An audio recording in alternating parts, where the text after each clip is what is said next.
India TV YouTube channel को subscribe करें और बेल आइकन दबाएं।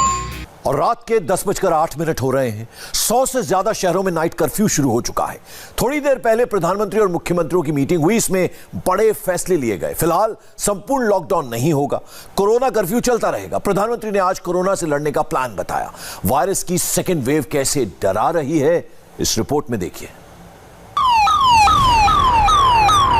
में 10 बजे से लेकर सुबह 5 बजे तक पूर्ण रूप से कर्फ्यू रहेगा।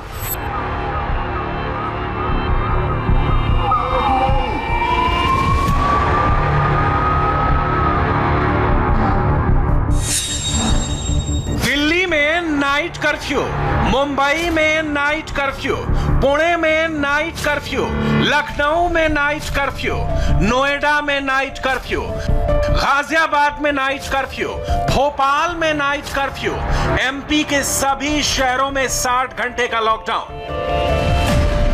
नाइट कर्फ्यू और आंशिक लॉकडाउन वाले शहरों की लिस्ट तेजी से लंबी हो रही है। हालात बहुत नाजुक हैं, टेंशन बहुत ज्यादा है। कोरोना वायरस बड़े शहरों से निकलकर छोटे शहरों में घुसने लगा है। इस समय देश के 100 से ज्यादा शहरों में नाइट कर्फ्यू लग चुका है। क्या नाइट कर्फ्यू के बाद कंप्लीट लॉकडाउन होगा? जहां पर रात्रि कर्फ्यू का प्रयोग हो रहा है, वहां मेरा आग्रह है कि उसके लिए शब्द प्रयोग हमेशा करें, कोरोना कर्फ्यू, ताकि कोरोना के प्रति एक सजगता बनी रहे। कुछ लोग ये इंटेलेक्चुअल डिबेट करते हैं कि क्या कोरोना रात को जाता है। हकीकत में दुनिया ने भी ये रात्रि कर्फ्यू के प्रयोग को स्वीकार किया है। बेकाबू होती सिचुएशन के बीच प्रधानमंत्री नरेंद्र मोदी ने वीडियो कॉन्फ्रेंसिंग के जरिए राज्यों और केंद्र शासित प्रदेशों के मुख्यमंत्रियों से बात की। नए हालात की समीक्षा की गई। क्या नाइट कर्फ्यू काफी है, इस पर मंथन हुआ। वैक्सीनेशन ड्राइव तेज करने पर डिस्कशन हुआ। अगली स्ट्रेटेजी बनाई गई। हमारे पास पहले की अपेक्षा बेहतर अनुभव है, पहले की अपेक्षा अच्छे संसाधन है और अब एक वैक्सीन भी हमारे पास है। आज जब हमारे पास सब संसाधन है तो हमारा बल, और ये हमारे गवर्नेंस की कसौटी है, हमारा बल माइक्रो कंटेनमेंट जोन पर होना चाहिए। छोटे छोटे कंटेनमेंट जोन पे सबसे ज्यादा होना चाहिए। प्रधानमंत्री ने साफ कहा कि जो हालात हैं उनमें सबसे पहले माइक्रो कंटेनमेंट जोन्स पर ध्यान देना होगा। दूसरा फोकस टेस्टिंग और ट्रेसिंग पर होना चाहिए। हम अभी चर्चा जितनी वैक्सीन की करते हैं, उससे ज्यादा चर्चा हमें टेस्टिंग की करने की जरूरत है। बल टेस्टिंग पर देने की जरूरत है और हमने सामने से टेस्टिंग के लिए जाना है। वायरस को कंटेन करने के लिए एक अहम तरीका है कि हम ह्यूमन होस्ट को कंटेन करें। मैंने पहले भी कहा था, ये कोरोना एक ऐसी चीज है कि जब तक आप उसको लेकर के नहीं आओगे, घर में नहीं आता है। और इसलिए ह्यूमन सोर्स जो है, हर एक को हमने जागरूक करना पड़ेगा, उसने नियमों का पालन करना होगा। ये बहुत आवश्यक है। संक्रमण की दूसरी वेव 5 राज्यों में तेजी से फैल रही है। पिछले 24 घंटे में महाराष्ट्र में 56,286 केस मिले, 374 मौत हुई। छत्तीसगढ़ में 10,310 नए केस आए, 53 मौत हुई। कर्नाटक में 6,976 केस निकले और 40 लोगों की जान गई। उत्तर प्रदेश में 8,490 नए केस आए और 39 जिंदगियां खत्म हो गईं। दिल्ली में 7,437 केस निकले और 24 मौत हुई। देश फर्स्ट वेव के समय की पीक को क्रॉस कर चुका है और इस बार के ग्रोथ रेट में पहले से भी ज्यादा तेज है। दूसरा, महाराष्ट्र, छत्तीसगढ़, पंजाब, मध्य प्रदेश, गुजरात समेत कई राज्य फर्स्ट वेव की पीक को भी क्रॉस कर चुके हैं। कुछ और राज्य भी इस ओर तेजी से बढ़ रहे हैं। मैं समझता हूं कि हम सब के लिए एक चिंता का विषय है, सीरियस कंसर्न है। कोरोना से निपटने के लिए दिल्ली में पहले से ही नाइट कर्फ्यू लगा था। अब नोएडा और गाजियाबाद में भी ये लागू हो गया है। नोएडा की सीमा 2 राज्यों से मिलती है, दिल्ली और हरियाणा से। यहां बॉर्डर पॉइंट पर बैरिकेडिंग हो चुकी है, पुलिस तैनात है। सिर्फ इमरजेंसी सेवाओं से जुड़े लोगों को ही आने जाने की इजाजत है। नोएडा की तरह ही उसके पड़ोसी जिले गाजियाबाद में भी तत्काल प्रभाव से नाइट कर्फ्यू लागू कर दिया गया है। नोएडा और गाजियाबाद में 17 अप्रैल तक नाइट कर्फ्यू लगाने का ऐलान हुआ है। रात 10 बजे से सुबह 5 बजे तक नाइट कर्फ्यू प्रभावी होगा। स्कूल कॉलेज बंद कर दिए गए हैं। सिर्फ परीक्षाओं और प्रैक्टिकल के लिए छूट दी गई है। मास्क ना पहनने पर चालान काटे जा रहे हैं। उत्तर प्रदेश में अब लखनऊ, कानपुर, प्रयागराज, वाराणसी मिलाकर कुल 6 जिलों में नाइट कर्फ्यू लग चुका है। लखनऊ में कोरोना को लेकर अस्पतालों के बाद अब शमशान घाटों पर भी दबाव देखा जा रहा है। लखनऊ में रोजाना मरीजों की तादाद बढ़ती जा रही है और इसका सीधा असर अस्पतालों में तो पड़ ही रहा है। अस्पताल में बेड नहीं है, लेकिन क्रिमेशन करने में भी लोगों को बहुत ज़्यादा दिक्कत आ रही है।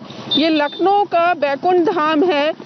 ये बैकुंठ धाम विदुष शवदाह गृह है। इस तरह के 2 यहाँ पे शवदाह गृह हैं, एक यहाँ पर और एक गुल्लाला में। यहाँ पर 2 मशीनें लगी हैं और गुल्लाला में 1, लेकिन यहाँ भी एक मशीन खराब हो गई है। इसका असर ये हुआ है कि कोरोना से जो लोग मर रहे हैं, तादाद रोजाना बढ़ती जा रही है, उनको यहाँ पर टोकन दिया जा रहा है। ये शवदाह के बाहर आप देखेंगे पूरे आपको लोग ही लोग दिखाई देंगे। एक तरफ आपको एम्बुलेंस की कतार दिखाई देगी जिसमें लोग अपनी बारी का इंतजार कर रहे हैं। जब उन्हें अंतिम संस्कार के लिए यहाँ लाया गया तो मुझे बताया गया कि आपको 8वें नंबर का टोकन मिला है और इस प्रकार आपको 8 घंटे तक इंतजार करना पड़ेगा। बहुत कष्टप्रद है मैम, लेकिन what we can do, we are helpless, we can wait only, nothing else. सबसे खराब हालात महाराष्ट्र में है। यहाँ सबसे तेज रफ्तार से संक्रमण फैल रहा है। मुंबई में पैनिक इतना ज्यादा है कि बाहर से यहाँ काम करने आए लोग लॉकडाउन के डर से वापस घर लौट रहे हैं, लेकिन बस अड्डों से लेकर स्टेशन पर इनकी भीड़ और ज्यादा डरा रही है। मुंबई में फिर एक बार पलायन का दौर शुरू हो चुका है। बड़ी संख्या में मुंबई में काम करने वाले जो प्रवासी मजदूर थे वो अब अपने घर की तरफ जा रहे हैं। इस वक्त हमें मुंबई के लोकमान्य तिलक टर्मिनस के बाहर और यहाँ पर एक ट्रेन जो है वो उत्तर प्रदेश जा रही है और इसीलिए यहाँ पर ये भीड़ देख रही, कतार किस तरह से इन प्रवासी मजदूरों की है, जिन्हें लग रहा है कि जिस तरह से करीब 30 अप्रैल तक जो एक तरह से मिनी लॉकडाउन लगा दिया उसकी वजह से इन्हें काफ़ी ज़्यादा मुश्किलें हो सकती हैं और इसीलिए ये जो लोग हैं वो अभी अपने गांव चले जाना चाहते हैं ताकि पिछले साल जिस तरह से हालत हुई थी वो हालत इस बार ना हो। सर, हम लोग का काम छूट गया और हम लोग मतलब कि इस वजह से जा रहे हैं और हम लोग मधुबनी के रहने वाले हैं। पिछली बार आपके साथ क्या हुआ था? सर, पिछले बार भी लॉकडाउन की वजह से होटल बंद हो गया था ना। हाँ। अभी भी वैसे ही हुआ सर।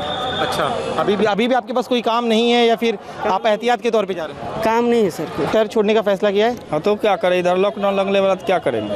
पिछले बार फंस गए थे, 2 महीना फंसे थे जी। इस बार भी फंसेंगे तो फिर क्या होगा, फिर खाने पीने का मंदा हो जाएगा, काम धाम ऐसे नहीं हो रहा है। अरे काम बंद हो गया, कंपनी बंद हो गया, बोला चले जाओ अपने गाँव भाई। हम नमकीन कंपनी में काम कर रहे थे। अच्छा, क्यों जा रहे गाँव? अभी जा रही, क्या काम धंधा तो है नहीं, 1 हफ्ते से बैठे हैं।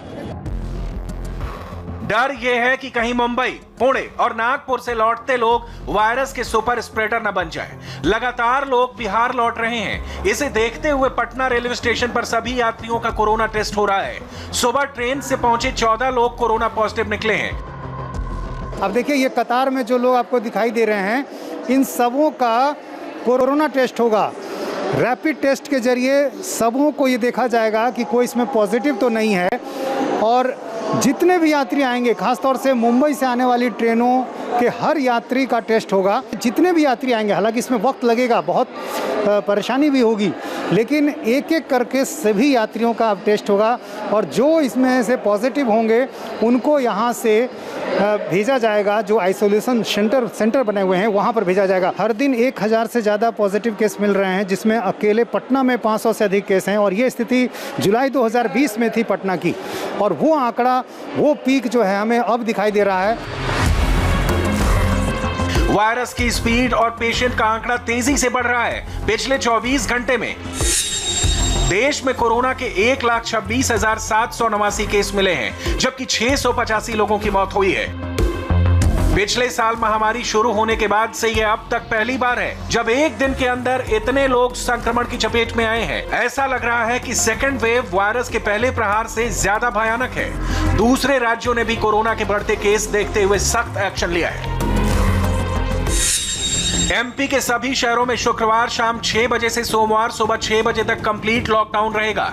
महाराष्ट्र के सभी जिलों के शहरी इलाकों में नाइट कर्फ्यू, छत्तीसगढ़ के रायपुर में 10 दिन का लॉकडाउन, ओडिशा के 10 जिलों में नाइट कर्फ्यू, पूरे पंजाब में नाइट कर्फ्यू, गुजरात के 20 शहरों में नाइट कर्फ्यू, बेंगलुरु में धारा 144 लगाई गई।